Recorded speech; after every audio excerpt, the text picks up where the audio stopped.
Assalamualaikum warahmatullahi wabarakatuh.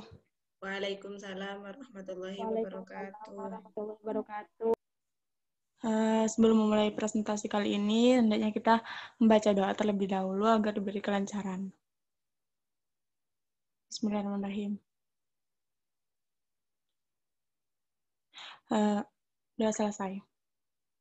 Di sini saya sebagai moderator akan memandu jalannya presentasi dari kelompok 12 yang berjudul Hukum Administrasi Publik dalam Pandangan Islam. Baik, pemateri yang pertama akan dimulai oleh Ziad Emelia.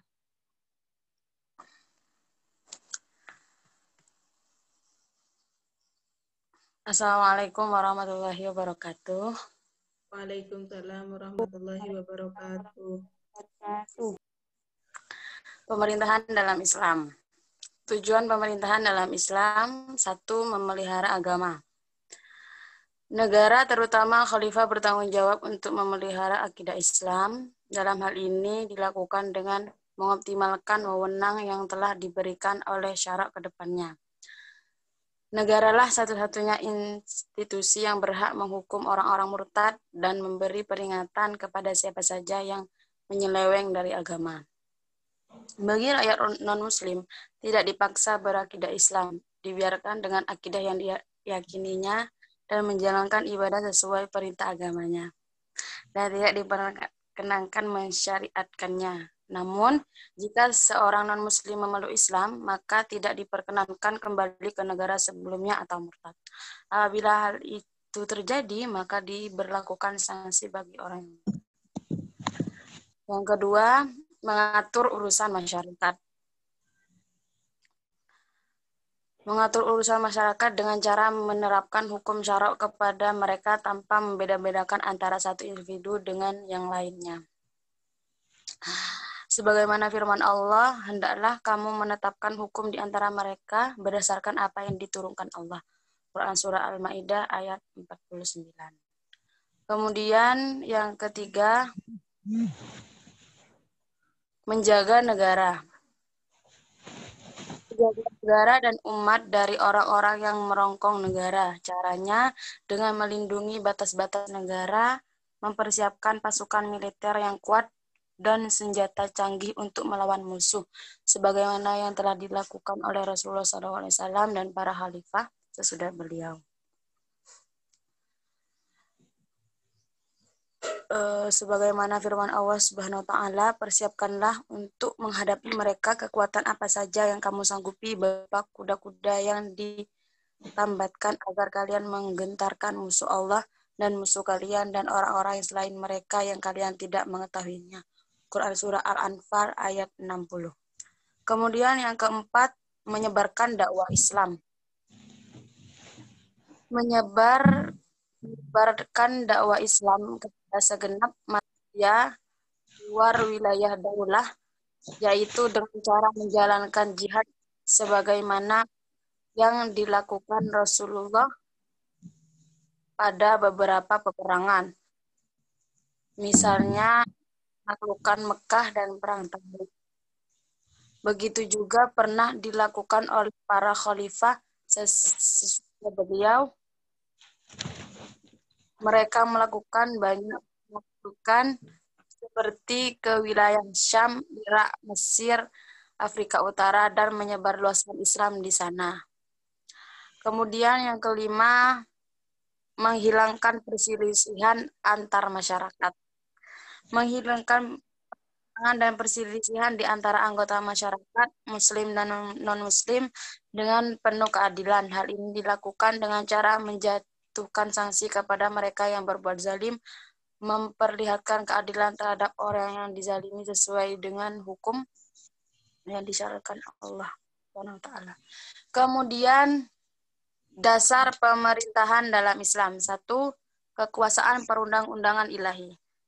Kekuasaan perundang-undangan ilahi, dasar yang paling utama bagi negara ini adalah bahwa al-hakimiyah, kekuasaan legislatif dan kedaulatan hukum tertinggi berada di tangan Allah SWT sendiri.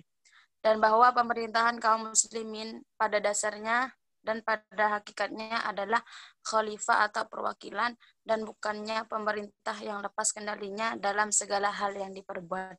Tetapi ia haruslah bertindak di bawah undang-undang ilahi yang bersumber dan diambil dari kitab Allah Subhanahu wa taala dan Rasulnya.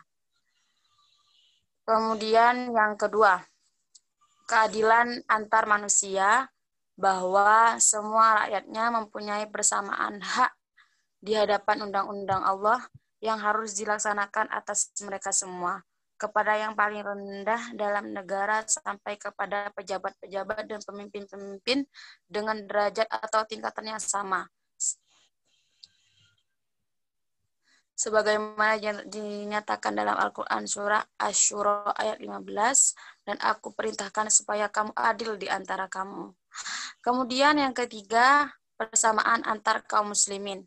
Semua kaum muslimin memiliki persamaan dalam hak-hak dengan sempurna tanpa memandang warna, suku, bahasa, atau tanah air. Tidak seorang pun atau kelompok yang manapun atau tingkatan suku atau bangsa dalam batas-batas negara Islam memiliki keistimewaan hak ataupun perbedaan kedudukan. Kemudian yang keempat, permusyawaratan. Keharusan bagi para pemimpin negara dan pejabat-pejabatnya untuk bermusyawarah dengan kaum muslimin dan mencari keridhaan mereka dengan kaum muslimin dan mencari keridhaan mereka mengikuti pendapat mereka serta melaksanakan sistem pemerintahan dengan cara musyawarah. Terima kasih. Baik, pemateri yang kedua akan disampaikan oleh Latifatul Wahidah. Materi selanjutnya Next PPT. Sumber hukum dan objek hukum administrasi publik. Pengertian sumber hukum. Sumber hukum adalah segala sesuatu yang dapat menimbulkan hukum serta tempat diketemukannya hukum. Menurut Bahsan Mustafa, sumber hukum adalah tempat di mana kita dapat mengetahui dan mengenal hukum. Dengan demikian, sumber hukum itu dapat dilihat dari faktor-faktor yang mempengaruhi hukum yang disebut dengan sumber hukum material maupun dapat dilihat dari bentuk dan pembentukan suatu hukum yang disebut sebagai sumber hukum formal. Sumber hukum material, hukum administrasi negara. Sumber hukum dalam arti material ialah sumber hukum sebagai tempat asalnya itu. Sumber hukum material adalah faktor-faktor yang ikut mempengaruhi materi atau isi dari aturan-aturan hukum atau faktor-faktor masyarakat yang mempengaruhi pembentukan hukum atau tempat di mana materi hukum itu diambil. Faktor-faktor tersebut meliputi faktor historis, filosofis, dan sosiologis. Yang pertama, kita akan membahas tentang sumber hukum faktor historis.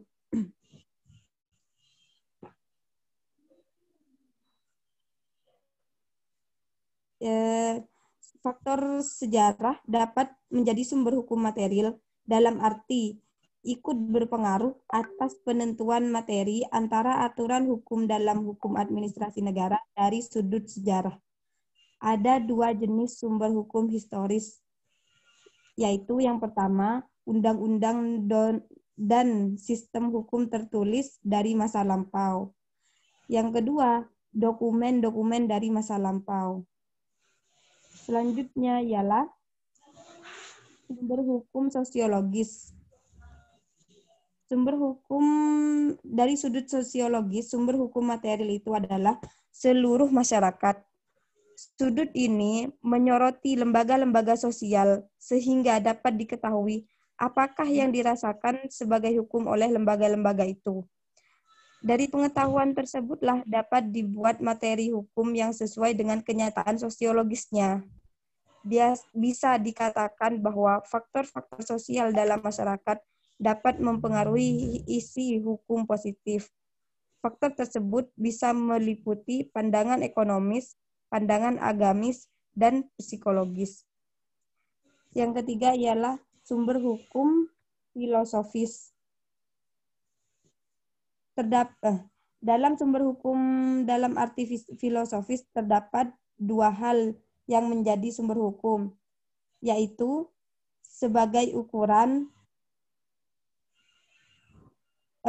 untuk menentukan bahwa sesuatu bersifat adil.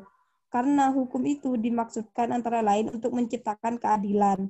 Maka hal-hal yang secara filosofis dianggap adil dijadikan juga sumber hukum material.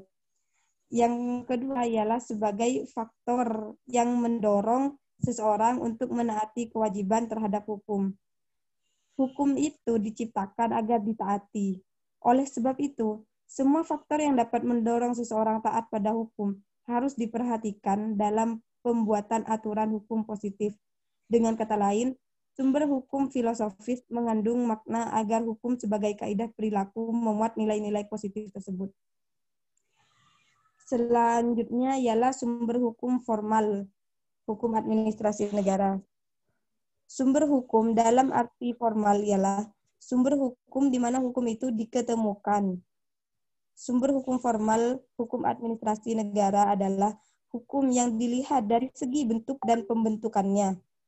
Karena bentuknya itu menyebabkan hukum itu berlaku umum, diketahui, dan ditaati. Sumber hukum formal dapat berbentuk tertulis dan tidak tertulis. Sumber hukum administrasi negara secara formal terdiri dari undang-undang.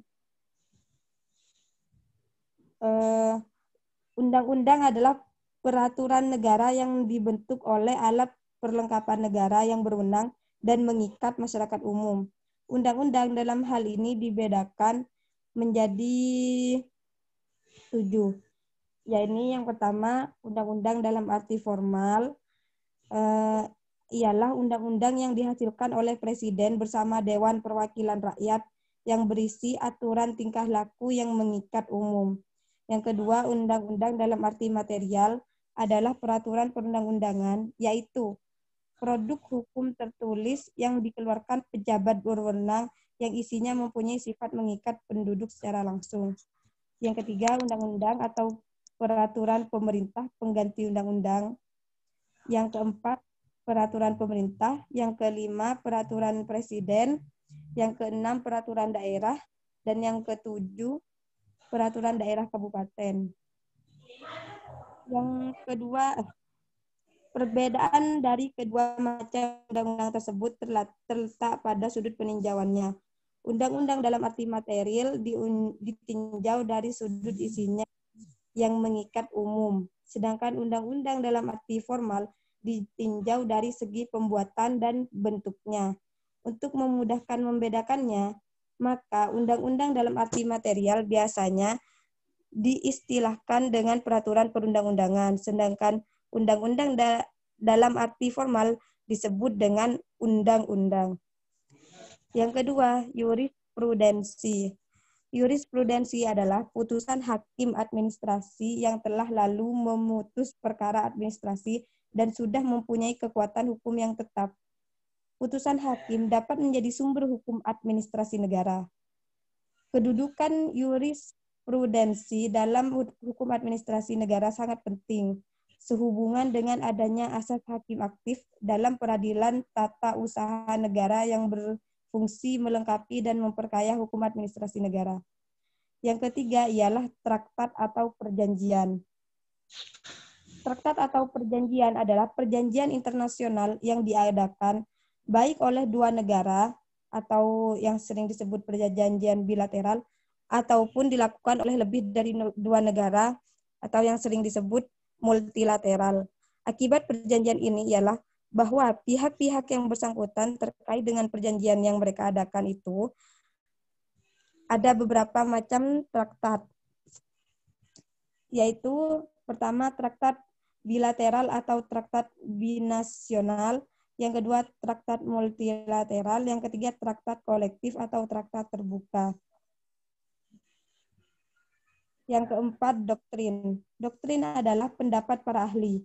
Doktrin dapat menjadi sumber hukum formal, hukum administrasi negara, sebab pendapat para ahli itu dapat melahirkan teori-teori dalam lapangan hukum administrasi negara yang kemudian mendorong timbulnya kaidah-kaidah hukum administrasi negara.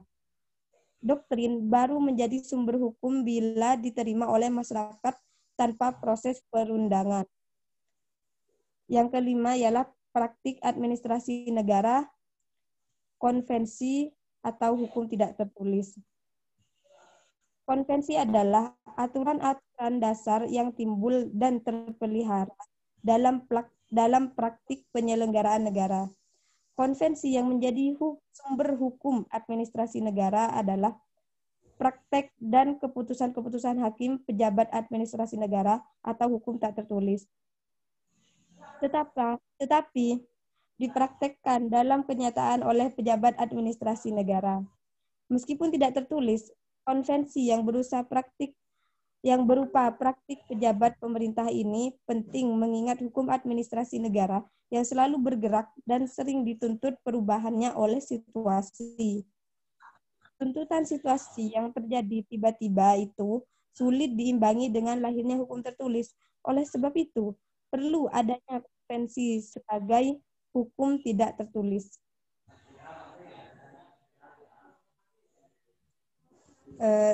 Demikian materi dari saya. Baik, pemateri ketiga oleh saya sendiri, Famasuna. Prinsip-prinsip Islam yang mengatur tentang administrasi pemerintahan.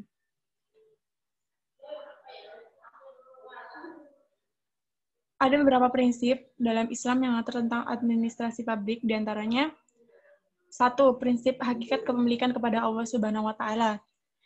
Alam semesta ini beserta isinya termasuk manusia adalah makhluk ciptaan Allah Subhanahu wa Ta'ala. Oleh karena itu, hakikat kepemilikan bukan pada manusia, akan tetapi milik Allah Subhanahu wa Ta'ala. Dan manusia sendiri sebagai ciptaan yang lebih sempurna dari hewan yang bertugas untuk mengelola, memelihara, dan memanfaatkan alam semesta ini untuk kemaslahatan bersama. Prinsip yang kedua adalah prinsip sumber pengambilan keputusan. Pengambilan keputusan wajib bersandar pada kitabullah dan sunat Rasulullah SAW. Bila permasalahan memerlukan ketegasan hukumnya secara berkaitan dengan masalah tersebut, tetapi belum dapat ditemukan dalam Al-Quran maupun As-Sunnah, maka dipersilahkan pada manusia untuk melakukan ijtihad. Buah ijtihad haruslah tidak bertentangan dengan syariat Allah Subhanahu wa Ta'ala. Yang ketiga, prinsip musyawarah. Kebijakan publik haruslah melalui musyawarah dan mempertimbangkan keseluruhan aspek dan faktor-faktor yang berkaitan. Yang keempat, prinsip maqasidah syariah. Maqasid syariah artinya adalah tujuan syariah. Kebijakan publik haruslah memperhatikan maqasid syariah. Tujuan ini disepakati para ulama karena pada dasarnya tidak ada satupun ketentuan dalam syariah yang tidak bertujuan untuk melindungi maslahah. Terlebih syariah sangat mendorong untuk terciptanya masalah dalam dua dimensi, yaitu dimensi dunia dan akhirat. Sehingga substansi dari maqasid syariah sendiri adalah maslahah. Yang kelima, prinsip keadilan dan kemaslahatan. Kebijakan publik harus menjamin keadilan dan kemaslahatan bagi semua. Yang keenam, prinsip kepemimpinan dan kepatuhan. Bila kebijakan telah diputuskan dengan musyawarah, maka wajib bagi pemimpin untuk mengeksekusi keputusan itu dan wajib pula bagi yang dipimpin untuk menunjukkan kepatuhan dalam melaksanakan kebijakan tersebut. Yang terakhir adalah prinsip pertanggungjawaban. Setiap kebijakan atau tindakan ataupun dan sekecil apapun akan diminta pertanggungjawabannya di hadapan Allah kelak. Dan setiap kewajiban publik harus pula dipertanggungjawabkan kepada publik karena menyangkut penggunaan kekuasaan dan wewenang serta penggunaan aset yang diamanahkan kepada pengambil kebijakan tersebut. Sampai di sini kurang lebihnya, mohon maaf. Jadi materi yang terakhir akan disampaikan oleh Mufidah Hadi Putri.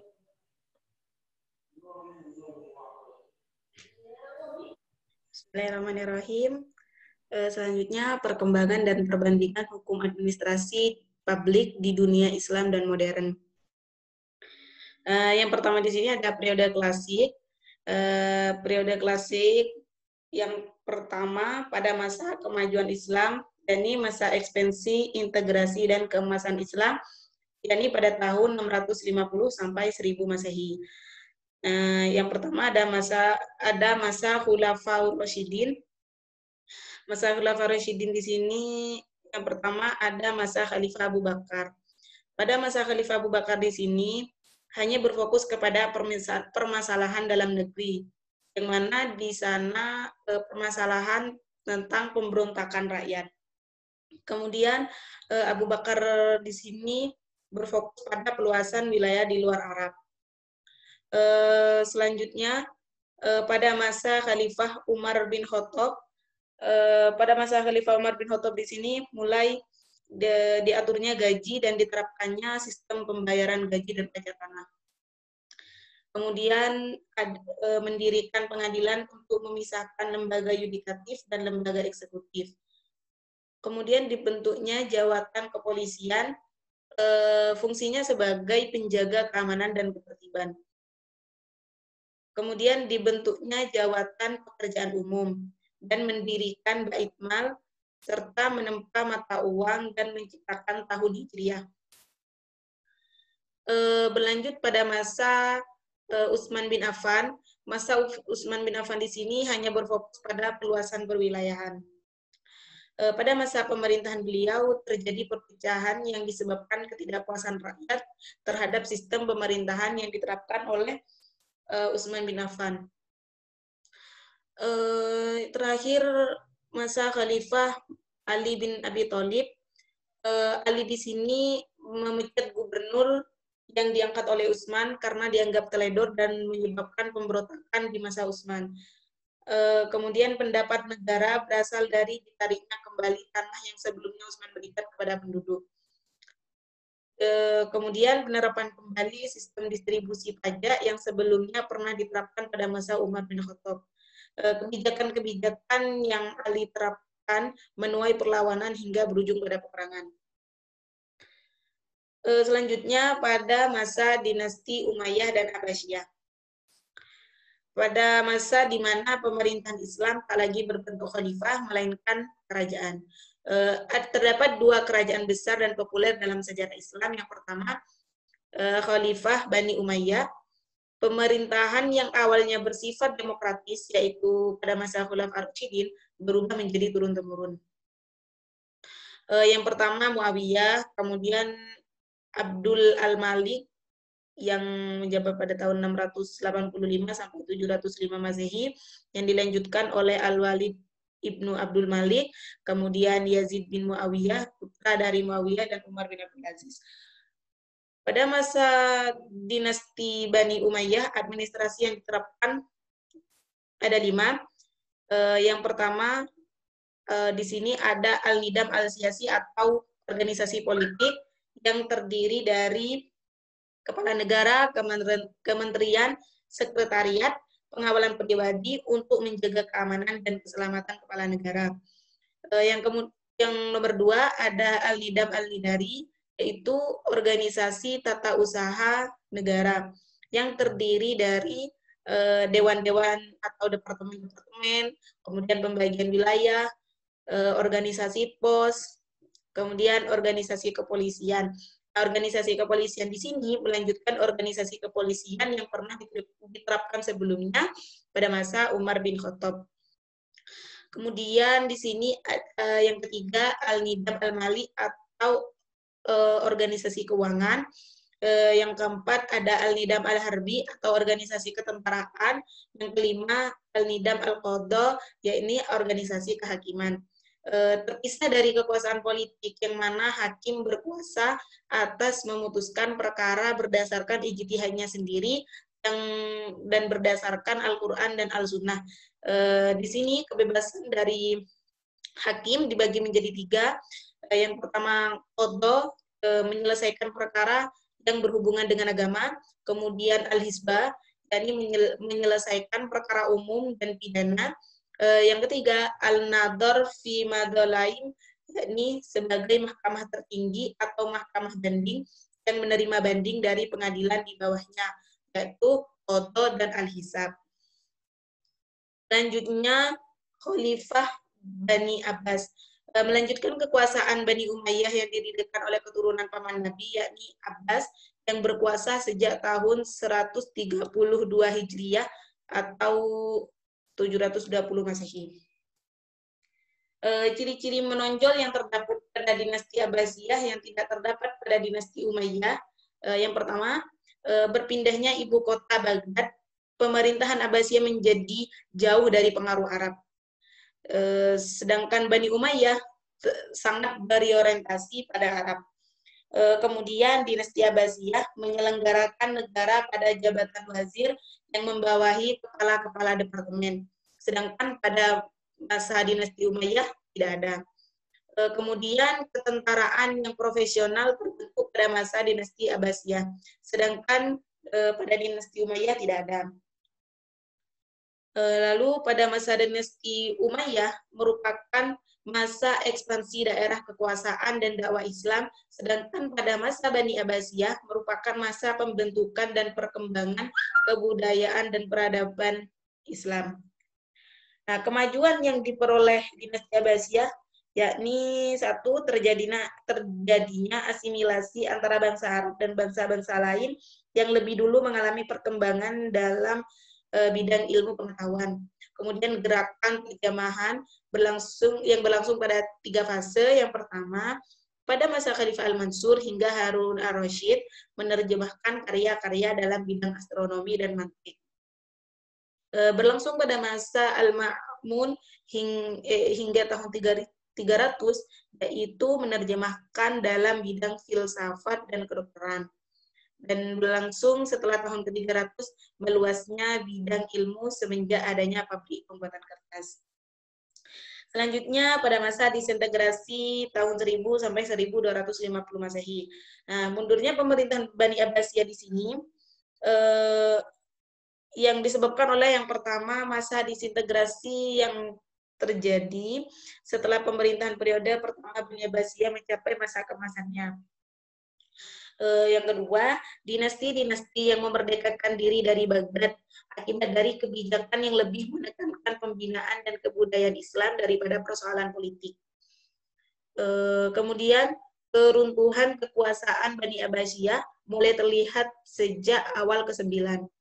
Yang keempat, pada periode pertama pemerintahan dinasti Abbasiyah sudah muncul fanatisme kebangsaan berupa gerakan Syu'ubiyah atau gerakan anti-Arab. Yang kelima, perebutan kekuasaan di pusat pemerintah. Dan yang keenam, perang salib yang terjadi pada tahun 1905 saat Paus Urbanus II berseru pada umat Kristen untuk melakukan perang suci dan memperoleh kembali keleluasaan untuk berziarah di Baitul Maqdis. Hal ini disebabkan dengan kebijakan yang dikuasai oleh penguasa Seljuk dengan menetapkan beberapa peraturan yang memberatkan umat Kristen. Itulah sejarah perkembangan dari administrasi publik pada masa Islam atau klasik dan selanjutnya pada dari masa modern.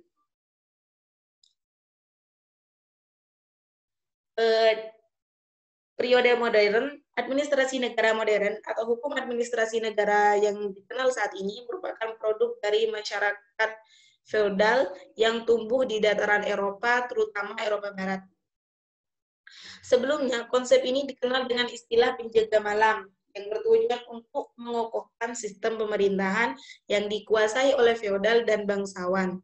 Sebelum akhirnya pada akhir abad 19 dan awal abad 20, Eropa Barat mulai menerapkan konsep negara kesejahteraan atau welfare state dengan konsep mengutamakan kepentingan umum. Adapun perkembangan paradigma dari administrasi publik modern itu sendiri ada 3, yaitu yang pertama Old Public Management, New Public Management, dan New Public Service. Yang pertama di sini Old Public Management. Pertama kali ditemukan oleh seorang presiden Amerika, yakni Woodrow Wilson. Konsep Old Public Management sini memiliki tujuan melaksanakan kebijakan dan memberikan pelayanan di mana dalam pelaksanaannya dilakukan secara netral, profesional, dan lurus yang mengarah pada tujuan yang ditetapkan. Selanjutnya, yang kedua yaitu New Public Management adalah suatu sistem manajemen yaitu suatu sistem manajemen desentral dengan perangkat-perangkat manajemen baru sebagai controlling, benchmarking, dan learn management. New Public Management sebagai sistem administrasi publik yang paling aktual di seluruh dunia dan sedang direalisasikan di hampir seluruh negara industri. Selanjutnya, New Public Service merupakan konsep yang diambil dari istilah Janet V. Denhart dan Robert B. yang berjudul The New Public Service, Serving Not Steering. New Public Service memandang penting keterlibatan banyak aktor dalam menyelenggarakan urusan publik. Dalam administrasi publik, apa itu kepentingannya dan bagaimana mewujudkannya? Tidak hanya melibatkan kepentingan negara, melainkan kepentingan publik yang harus dirumuskan dan diimplementasikan. Setelah selesai Perang Kemerdekaan pada tahun 1951, dimulailah usaha-usaha perkembangan administrasi negara karena dipengaruhi oleh semakin besarnya peranan pemerintah dalam kehidupan masyarakat Indonesia. Seiring dengan timbulnya permintaan bagi perbaikan di segala sektor kehidupan sesuai dengan harapan terhadap negara Indonesia. Perkembangan administrasi negara Indonesia selanjutnya mengarah kepada pembedaan antara administrasi negara yang mengurus kegiatan rutin pelayanan masyarakat dengan administrasi negara pembangunan yang mengurus proyek-proyek pembangunan, terutama pembangunan fisik. Sedangkan kegiatan administrasi negara yang bersifat rutin kurang mendapat perhatian. Pada masa Orde Lama, ya ini Soekarno, penataan sistem administrasi negara berdasarkan model birokrasi monokratikwe yang dilakukan dalam rangka membangun persatuan dan kesatuan berdasarkan ideologi demokrasi terpilih. Ideologi demokrasi terpimpin. Selanjutnya Orde Baru, sebutan untuk masa pemerintahan Soeharto. Menggantikan Orde Lama di sini, kemudian lahir dengan diawali berhasilnya penumpasan terhadap D30S atau PKI yang terjadi pada tanggal 30 Oktober 1965. Orde Baru di sini merupakan suatu tatanan peri kehidupan yang memiliki sifat mental positif untuk mengabdi kepada kepentingan rakyat. Orde Baru bertekad untuk menerapkan Pancasila dan UUD tahun 1945 secara murni dan konsekuen. Pada awal tahun 1970-an, pemerintah Orde Baru melakukan reformasi administrasi dengan tujuan untuk menciptakan birokrasi yang tanggap, efisien, dan politik.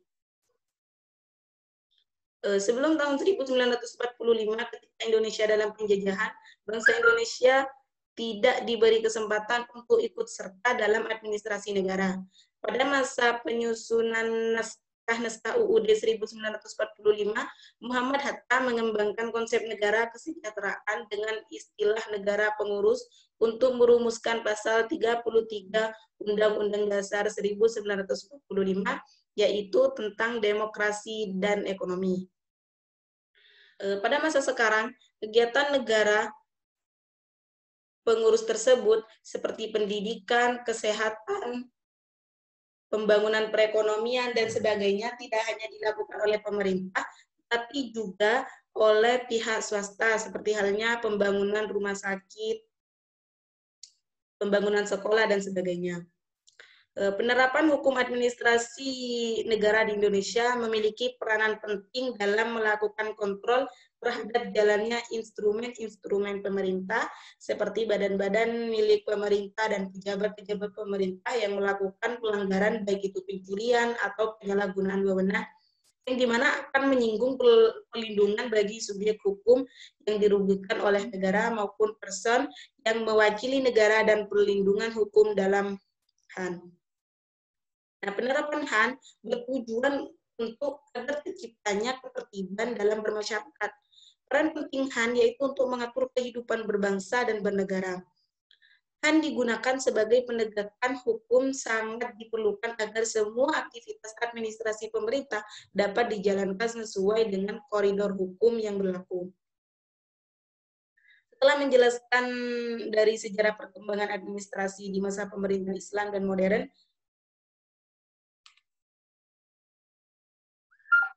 itulah tadi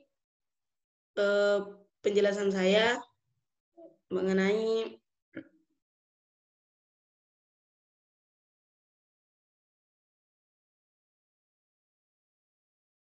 perkembangan dan perbandingan administrasi publik di masa Islam dan modern. Terima kasih. Dikembalikan ke moderator. Oke, baik. Untuk materi kali ini dari kelompok 12 sudah selesai. Kurang lebihnya kami mohon maaf.